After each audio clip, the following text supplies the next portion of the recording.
Gagawa po tayo ng salted egg. Ang una po natin gawin, maglagay tayo ng 2 cups na warm water. Tapos po, asin, salt na 1. Ilagay po natin dahan-dahan yung ating egg para po hindi mabasag.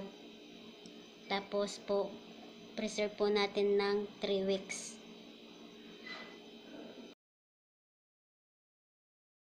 Alam natin yung date kung kailan natin siya inilagay at kung kailan natin siya bubuksan. Yan na po siya. Pagkatapos po ng 3 weeks, tanggalin na po natin yung kuluan po natin. Pagpakulo po tayo ng tubig. Pag kumulo na po yung tubig, ilagay natin yung ating egg. Ganan po ulit, maglagay po tayo ng tubig na mainit. Maglagay din tayo ng vinegar, red color, blue coloring. Mix po natin, tapos ilagay po natin yung egg na ibabad natin ng 10 minutes ulit.